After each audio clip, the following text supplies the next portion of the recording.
Salut à toutes et à tous. Dans les toutes prochaines années, notre médecine va connaître une véritable révolution. Oh, bien sûr, elle progresse en permanence et dans de nombreux domaines, mais là, il s'agit d'un pas en avant considérable pour le traitement de nombreuses maladies. Grâce à quoi? Eh bien, grâce à ce que l'on appelle la médecine génomique personnalisée. Cela signifie que bientôt, chacun d'entre nous pourra avoir son propre génome, sa propre carte d'identité génétique, si vous préférez, dans sa poche. Oui, dans sa poche et sur une simple clé USB. Et cela permettra surtout de donner à chaque malade un traitement sur mesure. C'est ça la révolution de la médecine génomique que je vous propose de découvrir tout au long de ce dossier.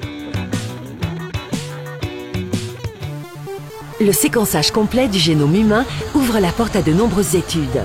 Ainsi, la comparaison de la séquence ADN de l'homme avec celle du chimpanzé démontre que notre matériel génétique est similaire à plus de 98%.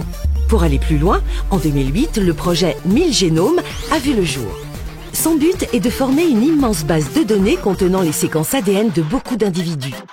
Leur séquençage est ainsi disponible pour l'ensemble de la communauté scientifique qui peut alors comparer plusieurs génomes entre eux. Ainsi, ils améliorent les connaissances sur le rôle de toutes ces séquences, mais ils explorent également les variations génomiques qui pourraient être responsables de maladies. La médecine génomique représente ainsi une grande révolution médicale. Établi en 2016, à la demande du gouvernement français, le plan France Médecine Génomique 2025 vise à intégrer le séquençage de l'ADN dans la prise en charge des patients. Et oui, la médecine génomique est déjà une réalité.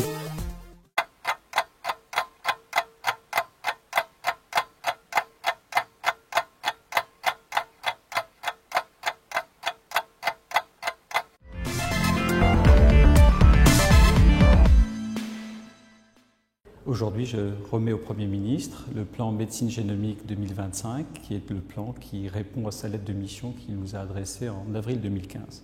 La médecine génomique, c'est la capacité que l'on a, avec la technologie actuelle, d'avoir une séquence de l'ensemble de nos gènes et de génomes, et donc d'identifier ou des gènes de susceptibilité, des gènes anormaux, mais aussi des facteurs de prédiction, de réponse au traitement, mais aussi de maladies peut-être dans le futur. Les enjeux, ils sont des enjeux de santé publique, d'équité. Ce progrès que l'on a fait dans le cancer qui va s'étendre maintenant, il faut que les maladies rares, les déficits intellectuels par exemple chez les enfants ou d'autres maladies, ou même les maladies communes cardiovasculaires, puissent avoir accès à cela et qu'on soit préparé pour intégrer ces données de la recherche dans le soin.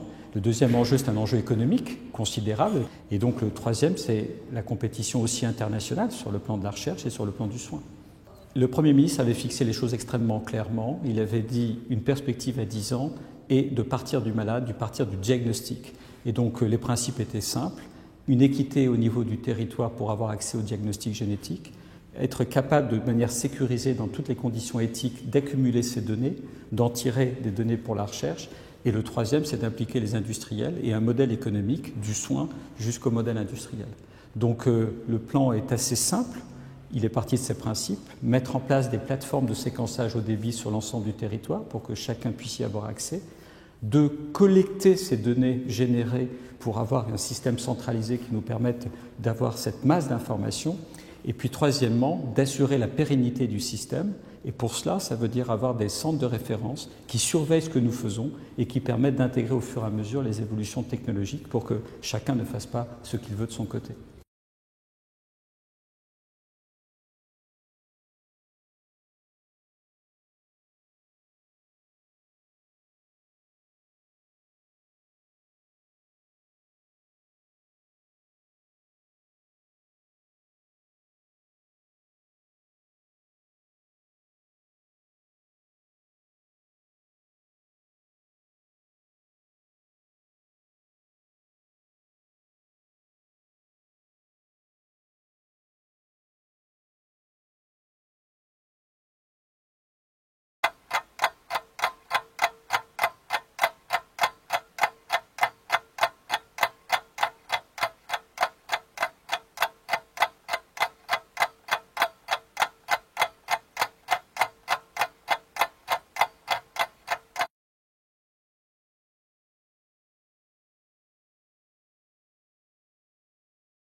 Le contexte international est le suivant. Les États-Unis, l'Angleterre, la Hollande, la Belgique, mais aussi des pays comme l'Estonie et la Slovénie, ont vu les enjeux de la génétique en médecine et ont décidé de mettre en place des plans pour augmenter les moyens de séquençage et permettre aux patients de profiter de la médecine dite des 4P, c'est-à-dire la médecine prédictive, préventive, personnalisée et participative. Ce plan France Médecine Génomique a 4 enjeux. Un enjeu de santé publique, organiser un parcours de soins pour les malades. Un enjeu technologique. Nous l'avons vu, nous sommes capables de séquencer l'exome ou le génome, mais concernant le traitement des données, il y a encore des enjeux technologiques à franchir. Puissance de calcul, stockage, partage des informations. Le troisième enjeu est clinique. Arriver à développer de nouvelles filières industrielles dans le cadre du soin. Et enfin, un enjeu scientifique, aller de la séquence à la thérapeutique. Ce plan a 3 objectifs. Le premier est de positionner la France dans la médecine personnalisée, c'est-à-dire comme l'ont fait l'Angleterre, les États-Unis ou d'autres pays. Deuxièmement, intégrer la médecine génomique dans le parcours de soins. La génomique va devenir incontournable dans la prise en charge médicale du patient. Et il est prévu en 2020, dans le cadre de ce plan, l'étude de 235 000 génomes toutes les années. Enfin, l'idée est de faire une filière nationale de médecine génomique qui soit innovante et qui permette une valorisation industrielle des nouveaux développements. Ce plan a été doté de 670 millions d'euros sur une période de 10 ans, avec la création, à terme, de 12 plateformes de séquençage à haut débit au niveau national. La mise en place d'un centre national de calcul intensif et enfin intégrer ces données dans le dossier électronique médical du patient afin que cela puisse lui servir dans le cadre de son parcours médical. La perspective est que dans les années à venir, peut-être un seul examen sera prescrit pour étudier les variations de notre génome, à savoir le whole genome sequencing, c'est-à-dire un séquençage de l'ensemble de notre génome. Alors aujourd'hui, la médecine génomique est déjà une réalité, notamment dans le domaine de la cancérologie où elle commence à faire ses preuves. Mais elle représente aussi un énorme espoir pour réussir à traiter des milliers de maladies génétiques dites rares, dont les causes sont encore inconnues. Le corps humain héberge des milliards de bactéries. C'est un véritable écosystème. On trouve ces bactéries dans notre bouche ou même sur notre peau. Ça en fait du monde à étudier. Et pourquoi d'ailleurs? On se rend compte par exemple de l'importance justement de ces bactéries quand on prend des enfants avec des niveaux de nutrition différents. C'est-à-dire qu'un enfant qui est bien nourri va avoir un ensemble de bactéries dans son intestin avec beaucoup de variabilité. Il va y avoir beaucoup de bactéries différentes, alors qu'un enfant, si vous allez dans des pays où ils sont malnutris comme l'Inde, on va retrouver effectivement des enfants avec des populations bactériennes très peu variées. Et donc la richesse de la population est un signe de bonne santé parce qu'il y a un effet justement positif de cette variabilité des bactéries sur toutes nos fonctions vitales. Et oui, ces bactéries sont vitales. Elles participent au bon fonctionnement de notre corps, pour la digestion par exemple. Mais quand la composition bactérienne est appauvrie, des maladies peuvent apparaître. Certains pays comme les États-Unis s'intéressent à séquencer le génome des nouveau-nés. Mais pourquoi séquencer l'ADN dès le plus jeune âge ? Il y a une idée, c'est de passer de la médecine peut-être comme ça personnalisée à la médecine préventive et de remonter chez des gens qui ne sont pas encore malades pour essayer d'éviter qu'ils soient malades en changeant leur comportement, voire d'aller séquencer les enfants à la naissance. À Boston, le projet BabySec, lancé en 2015, tente déjà d'évaluer les avantages et les inconvénients du séquençage à la naissance sur près de 480 bébés. Bon, les avantages je vois, mais quels pourraient être les inconvénients ? C'est de développer peut-être une société dans laquelle on ne sera plus jamais totalement sain. À partir du moment où on va séquencer quelqu'un, on va forcément trouver quelque chose qui est génétiquement, qui a été vu génétiquement, ou qui est dans un gène, qui est connu pour avoir été associé à une maladie. Donc on va créer en fait une société où on est malade dès le plus jeune âge, ou alors en tout cas potentiellement porteur d'une maladie. Et ça, il faut qu'on assume d'être capable de vivre justement avec la description ou l'identification de prédispositions génétiques qui, si on est chanceux, ont une traduction thérapeutique. On a un gène et par chance, il y a un traitement pour contrer cette maladie. Mais dans beaucoup de cas, ça sera malheureusement uniquement la description d'une altération génétique potentiellement grave sur laquelle il n'y a aucun traitement disponible. La première et la pire serait d'arriver à sélectionner les individus au travail sur la base d'une génétique qui les favoriserait. Or, les codes internationaux, les valeurs mondiales disent qu'il est interdit de sélectionner les individus sur des bases génétiques. Dans l'utilisation anormale des données de la génomique, l'un des métiers qui aspire le plus à les connaître, c'est évidemment le monde de l'assurance, puisque à partir de ces données génomiques, l'idée c'est qu'on pourrait calculer un risque de développer telle ou telle pathologie et d'augmenter les primes d'assurance en fonction de vos risques particuliers, voire de vous proposer de les diminuer parce que vous ne seriez pas, vous, susceptible de développer telle ou telle pathologie, voire d'éliminer de vos clients ceux qui seront à trop grand risque. En disant, moi, ces gens-là vont me faire perdre beaucoup d'argent, et donc je ne garde que les bons sujets, entre guillemets. Et donc d'avoir une catégorie de gens qui ne trouveraient plus de compagnie d'assurance. Donc on voit bien les dangers extrêmes que comporte la connaissance, si elle était divulguée, de la connaissance des génomes individuels. Deux choses. D'une part, les stocker de manière sûre, et deuxièmement, les anonymiser, c'est-à-dire faire en sorte qu'on ne puisse pas dire à qui appartient ce génome par rapport à la personne qui en est propriétaire.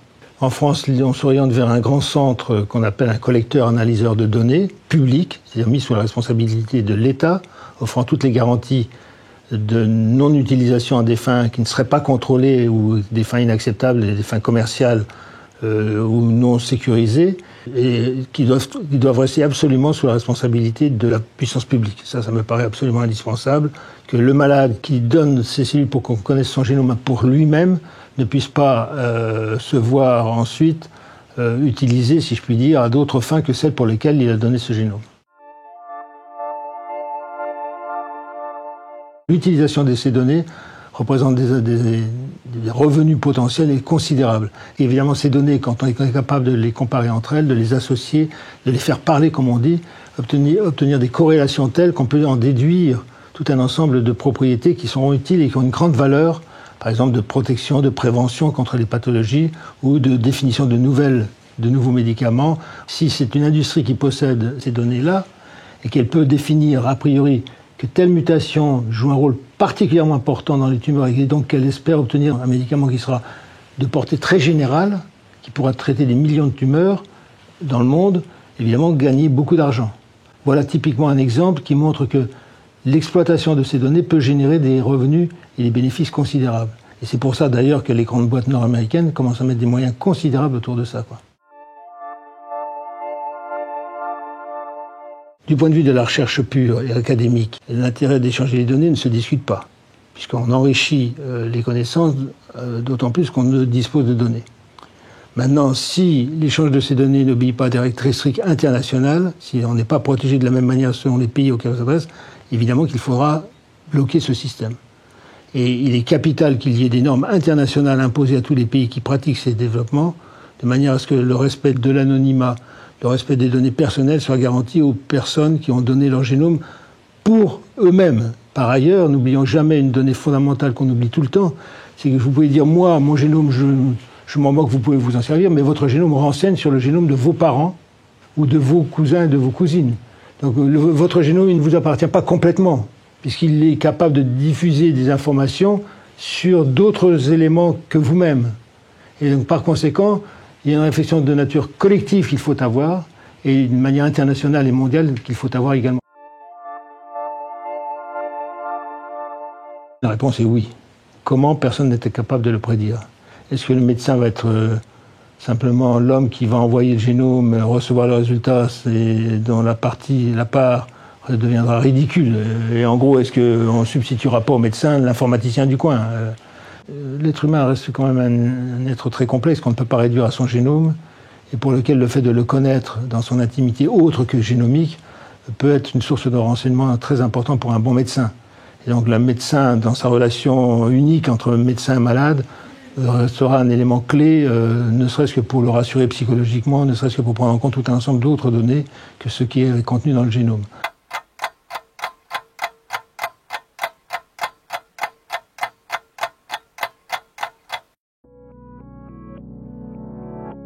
Ces derniers mois, vous avez très certainement entendu ces 3 lettres, PCR. C'est la technique utilisée pour savoir si des personnes sont atteintes du coronavirus. On a ainsi photocopié l'ADN par une réaction de polymérisation en chaîne, en anglais Polymerase Chain Reaction, PCR. Cette technique est très utilisée par la police scientifique sur les scènes de crime. Elle a aussi permis de séquencer le génome humain et donc actuellement elle est beaucoup utilisée dans le cadre du dépistage pour le coronavirus.